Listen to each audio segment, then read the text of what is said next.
This is the McKinsey podcast, where we help you make sense out of our world's toughest business challenges. Welcome to the new season. I'm Lucia Rahili. And I'm Roberta Fasaro. So hand in hand with thinking about the net zero economy and the net zero transition, companies will also need to think about the set of adaptation actions, things they need to do to manage the buildup of physical risks and the impact on their own business and operations as a result of that. So it's a much more holistic and broader agenda than decarbonization alone. That was McKinsey partner Mekala Krishnan. She's here to talk about the first steps that companies can take to succeed in a net zero world. And following their conversation, we'll hear a quick segment from our Rookie Moment series featuring senior partner Lareina Yee. She tells us a story from early in her career about how hard it was to ask for help. Mekala, welcome to the McKinsey podcast. Thanks, Roberta. Great to be here. To ground our listeners, what does it mean to get to net zero? So what we mean by getting to net zero is reducing the buildup of greenhouse gas emissions in the atmosphere. There's various kinds of greenhouse gases, everything from carbon dioxide to methane. What climate science tells us is that the buildup of greenhouse gases in the atmosphere is associated with an increase in temperature of the planet. To date, what we see is that the Earth has warmed about 1.1 degrees Celsius relative to pre-industrial times. And with that warming comes everything from increased severity of flooding to increased prevalence of things like heat waves, a whole range of physical changes to the environment around us. The net zero imperative commitments that we've seen across companies and countries is to prevent the buildup of these greenhouse gas emissions that are resulting in the warming of the Earth. Which companies in which sectors are thinking about net zero the most in your experience? We have seen net zero commitments on the part of companies really across sectors. Because if you think about what drives greenhouse gas emissions, there are certainly parts of the economy that contribute directly to greenhouse gas emissions. It's things like the power system, the mobility and transportation system. There's a whole set of energy and land use systems ranging from power to mobility to industry that all contribute directly to emissions. Let's take transportation and mobility as an example. That system is essentially composed of an entire set of sectors, an entire set of companies, an entire set of countries, as well as individuals and consumers participating in that system. Transforming and reducing emissions of that mobility system will involve the participation of automotive manufacturers. It will involve the participation of upstream suppliers. It will involve the participation of downstream consumers. The reason I give this example is to say that as we think about the transformation to net zero and the economic shifts that would involve, it is really a whole of economy, universal transformation. It is really across sectors that we're starting to see companies engage in this debate, whether this is thinking about their own direct emissions, what is often referred to as Scope 1 emissions, but also the emissions in their products, the emissions in their supply chains, the emissions in the electricity they buy and consume. And so it is a whole of economy transformation that is involving commitments on the part of companies across sectors. In the research, there's this, it's almost a direct quote here, that the transition will have universal, significant, and uneven effects across sectors, geographies, communities. But at the same time, there's the opportunity for growth, right? Depending on how companies approach it and how they look at it. So I was wondering if we could talk a little bit about some of those decision points. What are some of the questions that business leaders face in terms of strategy and growth? Often when people think about the net zero transition, where their minds go is thinking about decarbonization actions. And that's certainly the first and a very crucial part of the net zero transition agenda. Companies will need to think about, as we were describing, how they can reduce their own direct emissions, their own Scope 1 emissions, how they can reduce emissions in the electricity that they buy and consume, what is often called Scope 2 emissions, and then their own Scope 3 emissions, whether it's automotive manufacturers thinking about the emissions of their products, or companies that are, say, consumer goods companies that have long supply chains that are thinking about emissions in their supply chains. As you rightly pointed out, it is a much more holistic agenda than just decarbonization alone. Companies will also need to think about how they manage the risks that they may experience as the world transitions. So, for example, certain sectors that have high emissions may see lower demand for their products. They may see cost increases in certain areas. Accessing capital may become more challenging. And we identify a whole set of opportunities in our research, everything from entirely new markets that open up for low emissions products under a net zero world. So think markets for things like hydrogen, markets for things like electric vehicles, for solar power, for other forms of renewable based power. But there's also a whole set of opportunities as we think about the broader ecosystem that needs to be built around low emissions products. So this is things like markets for an entirely new set of raw materials and minerals that may be needed for the transition, entirely new supply chains that may need to be built up. One of the things that we often say to companies is, as you think about the net zero transition, certainly there's an important imperative to think about decarbonization actions, but it's also about managing your risks, about capturing opportunities. And then finally, we talked a little bit about the buildup of physical risks. Some amount of warming is almost guaranteed regardless of what we do on decarbonization actions. And so hand in hand with thinking about the net zero economy and the net zero transition, companies will also need to think about the set of adaptation actions, things they need to do to manage the buildup of physical risks and the impact on their own business and operations as a result of that. So it's a much more holistic and broader agenda than decarbonization alone. And I think that's a great distinction to make, because I know when I hear folks talk about net zero and the transition, it's really focused on decarbonization without really thinking about everything that cascades from that. What basic questions should leaders be asking themselves as they move toward net zero? One of the ways we often talk about it is that the sustainability agenda actually needs to be the CEO's agenda, just because of the breadth of business impacts that it has. So if I'm an organization that is navigating a net zero transition, there's fundamental strategic questions that it raises for me. Are there markets that I previously thought were attractive that are no longer attractive? Are there entirely new opportunities that are created as a result of the transition? What should my strategic posture be in a world where the pace of change, the nature of change is still uncertain? While we have a net zero target, say by 2050 in many parts of the world, the exact pathway that's going to take is still uncertain. So there's a whole set of strategic questions it raises. Earlier, you mentioned risk. What are some of the fundamental questions that business leaders should be asking themselves about risk? There's a whole set of questions around risk management that it raises. So how do I integrate both physical as well as transition risks into my approach and appetite for risk? There's a whole set of capital planning and capital allocation questions it raises. Where do I raise capital? What is my cost of capital going to be depending on the nature of my business? Similar to this question of costs, what questions should business leaders be asking themselves about operations? What should the nature of my operations look like? How do I most effectively decarbonize? Where does decarbonization raise costs? Where does it lower costs? Who are the suppliers that I do business with? So one of the things that we highlight in the research is the breadth of business decisions that are changed as a result of a net zero transition and moving to a net zero world.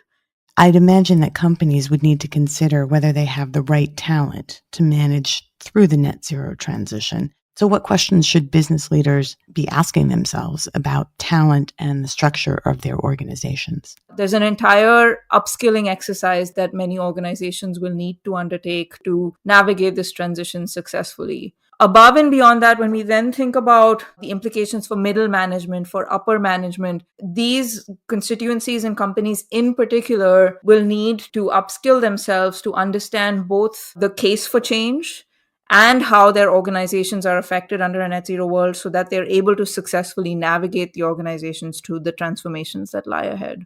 You mentioned upskilling and the need for upskilling to support net zero transitions. What are some companies doing in that regard, or what are some best practices for upskilling workers?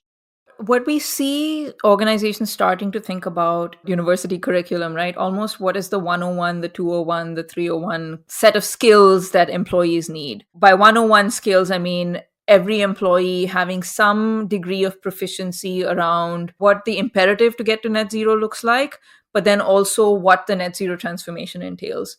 Then we start to also see organizations think about, do I understand the levers at my disposal in my organization to reduce emissions? Do I understand relative costs of different types of levers? Do I understand how to interact with my suppliers? So there's both a set of basic knowledge that almost everyone in an organization will need, but then a set of function-specific know-how that we're also starting to see companies start to internalize across different functions. As we, as McKinsey, look to work with companies on their net zero journey, we actually believe this form of skilling to try and manage risks, embark on your net zero journey, capture opportunities is actually incredibly important for organizations. One of the ways we frame this is that net zero is now very rapidly becoming an organizing principle for business. Mekala, how should business leaders be thinking about risk differently in the wake of the net zero transition?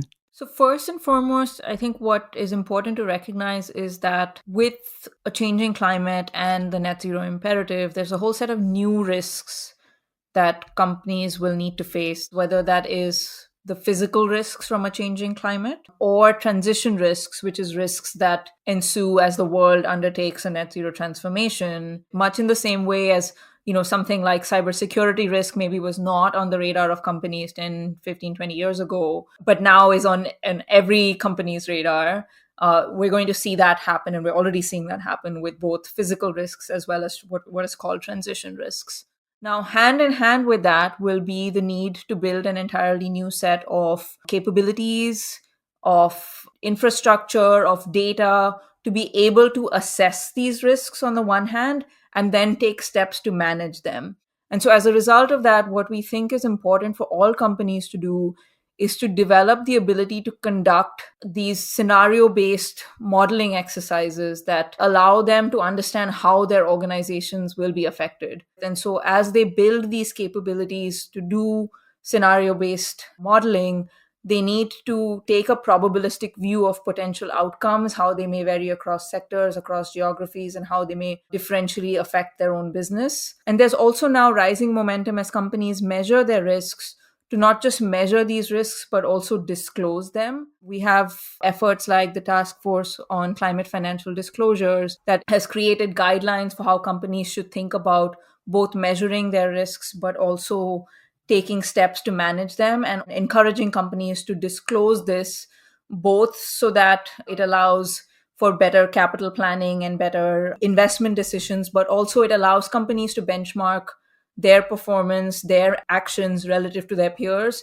And therefore, the hope is that it will only improve our ability to manage these risks. How should business leaders be thinking about capital allocation as they're also making the transition to net zero? We use an external scenario from what is called the Network for Greening the Financial System. It's a consortium of central banks that has created scenarios for the transition. We use that as an input to then quantify how much would be spent on physical assets going forward to 2050 to reach this net zero world. What we found today is that we're spending about $5.7 trillion, that's trillion with a T, on these systems. But fast forward to the transition, we need to increase that spending from 5.7 today to $9.2 trillion every year for the next 30 years. And so there's a substantial increase in spending, about $3.5 trillion that would be needed to get us to net zero. Now, if we take another counterfactual where we factor in things like the policies that have been already committed to today by governments, if we factor in things like income growth and population growth that would contribute to increased spending, that $3.5 trillion reduces to $1 trillion. There's another aspect to it, which is what we call in the research a reallocation of capital. And by that, I mean, today we're spending about 70% of that $5.7 trillion on what I would call high emissions assets, the internal combustion engine based car that you and I buy, its investments in fossil power assets. If we are to get to net zero by 2050, 70% actually needs to go to low emissions assets. So there's a fundamental, not just increase in capital that we need to undertake, but also a reallocation of capital from high emissions to low emission spending, things like electric vehicles instead of internal combustion engine based cars, or solar based power instead of fossil based power. What our research also finds is that much of the spending that we need to undertake for the transition actually needs to happen not over 30 years, but in the next 10 years. Now, all of this has implications when we think about how to deploy this capital effectively.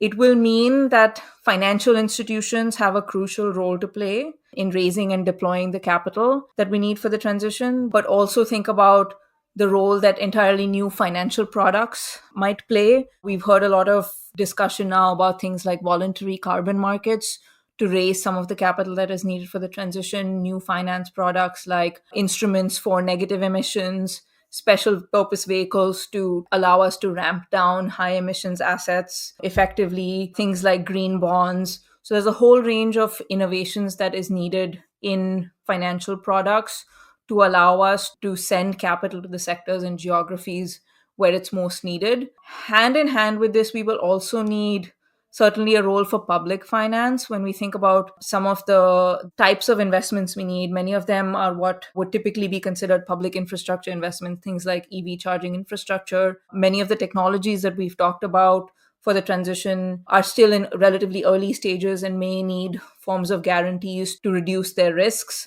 So there's also a role for public finance.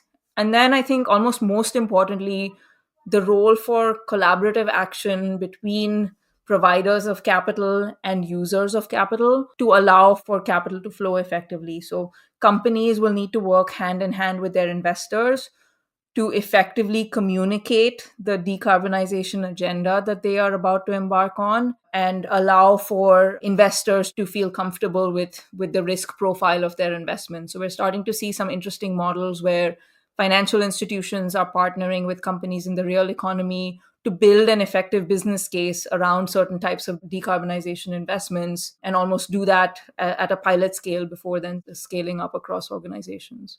I'm just curious if there are recommendations in the report about being part of a broader initiative. If you're a single company, what do you need to do to collaborate in order for everyone to meet their net zero goals?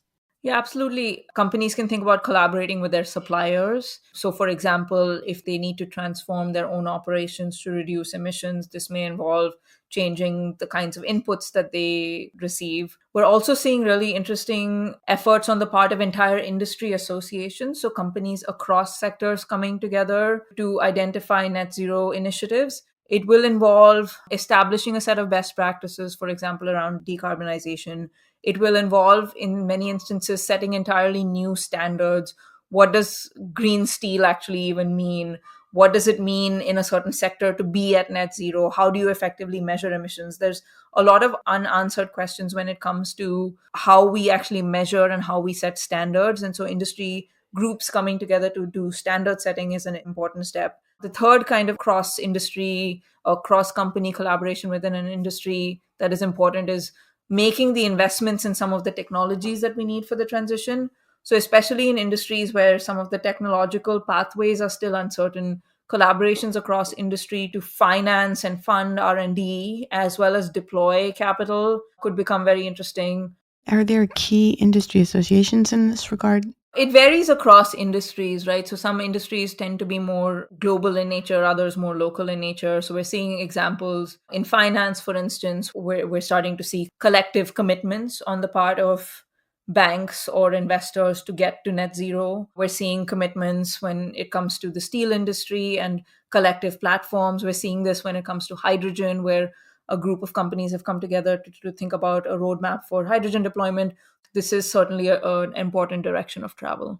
How should business leaders talk about net zero with investors, employees, suppliers, any key stakeholders? It's important for companies to recognize that unlike other business decisions, the net zero transition is one that will require oftentimes engagement with external stakeholders of a kind that is not typical. If we think about a company looking to reduce its emissions, they will need to collaborate with suppliers to reduce potentially upstream emissions, to change the nature of the inputs that they use. If they are looking to adjust their downstream emissions, they will need to make a clear case to their consumers for why a green product is a better product than a more traditional product. If they are to make the kinds of investments that we've been talking about in physical assets, they will need to engage with their investors. Having said that, how should companies engage? It's very important for companies to recognize that this needs to be part of the CEO agenda. just given the breadth of transformation that is needed and the range of functions that are affected as a result of the transition. Secondly, as companies build this narrative, it's important to recognize there are certain what I call no regret actions. And for companies to understand what those no regret actions look like for themselves and communicate those effectively. So as an example, decarbonization actions that increase in energy efficiency, no regret action. If there are actions everyone across the industry has committed to, essentially the momentum in the industry, that may be a no regret action for a certain company. In other instances, companies will need to make decisions about what their strategic posture looks like. Do they seek to lead? Do they seek to follow? Do they seek to collaborate? These are very real strategic questions that companies are going to have to grapple with. And as they, again, engage with the external world, they need to build a case for the type of strategic posture that they are taking. You'd mentioned the need for the CEO to kind of own the agenda. What is the easy first step that any business executive could take? So the first step really needs to be that building that understanding of how a net zero world will affect the organization. Armed with that knowledge, then CEOs and boards need to start to plan for the future. And that will involve building some of the capabilities and to do scenario-based risk assessments, opportunity analyses that we talked about earlier. But that first step is really building the understanding of how an organization is affected by the transition and by physical risks, as well as, by the way, an understanding of the role that the organization can play in contributing to a net zero world. What is the scale of its own emissions footprint, and how can reduction of that emissions footprint best contribute to this net zero world? You speak to the need for companies to understand this larger role that they play. That's why we're glad you could join us on the podcast today to help us figure this all out. So thank you for joining. Great. Thanks for having me, Roberta. And now let's hear from senior partner Lareina Yee about why sometimes you just have to ask for help, even when it's hard. So I was up really late one night in the office, and I had tons of PowerPoint around me, tons of Excel spreadsheets around me. The fluorescence of the computer was blaring in my face, and it was clear that I wasn't able to solve the problem. And I just thought, if I try harder, if I work harder, if I work a little later, I'll figure this out. And I sat there way into the evening, almost torturing myself. I was almost back to grad school, trying to cram for exams or figure something out late at night. And I thought, gosh, this just can't be so difficult. Why is it so hard? At the end of the evening, I couldn't figure it out. I went home feeling terrible about it and thought, what am I going to do the next morning? I woke up the next morning. Obviously, little fairies didn't come and solve the problem for me. And so I walked to the office saying, I'm just going to have to go into the partner's office and say, I couldn't figure it out. A little of a tail between your legs moment. And so I did so, and I wasn't feeling great. And I said, I'm sorry, I haven't been able to crack this. And he sat down, pulled his chair over and said, let's take a look at what you have. And we walked kind of page by page through it. And in that moment, he did something so important, which is he realized that I was asking for help. And what I didn't realize is that I needed help. And that the act of being vulnerable and saying you need help is when you actually start to figure things out. And I had forgotten the cardinal rule of how we work, which is we work in teams, we work together. And I really just needed to drop that student mindset that I had to pass the test. And so he sat down, we walked through the materials, and of course, through working together, we figured it out. And then the other thing he did was later that week, he brought me to the client and said, hey, we're having a little trouble with figuring this out. What do you think? And was vulnerable in front of the client. And I thought, oh my gosh, aren't we always supposed to be super buttoned up and have 4 levels deep answers? And what he showed me was, no, you don't. And in fact, that actually is the stronger way to go in many cases. And so we talked to the client about it. And of course, by the end of the week, we had cracked the problem, or at least the thing that we were trying to figure out, which I can hardly even remember, because what I remember now is the emotion of being there by myself, trying to do something, and then the much better experience of saying, look, I need some help, getting that help and working together with the clients and the team members at McKinsey to figure it out.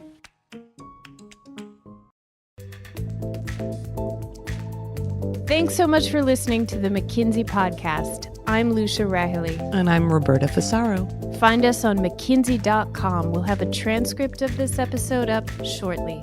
And check out the McKinsey Insights app, where you can find this podcast and other helpful content updated daily. And if you would, we'd love for you to leave a rating and a review. We'll see you in 2 weeks.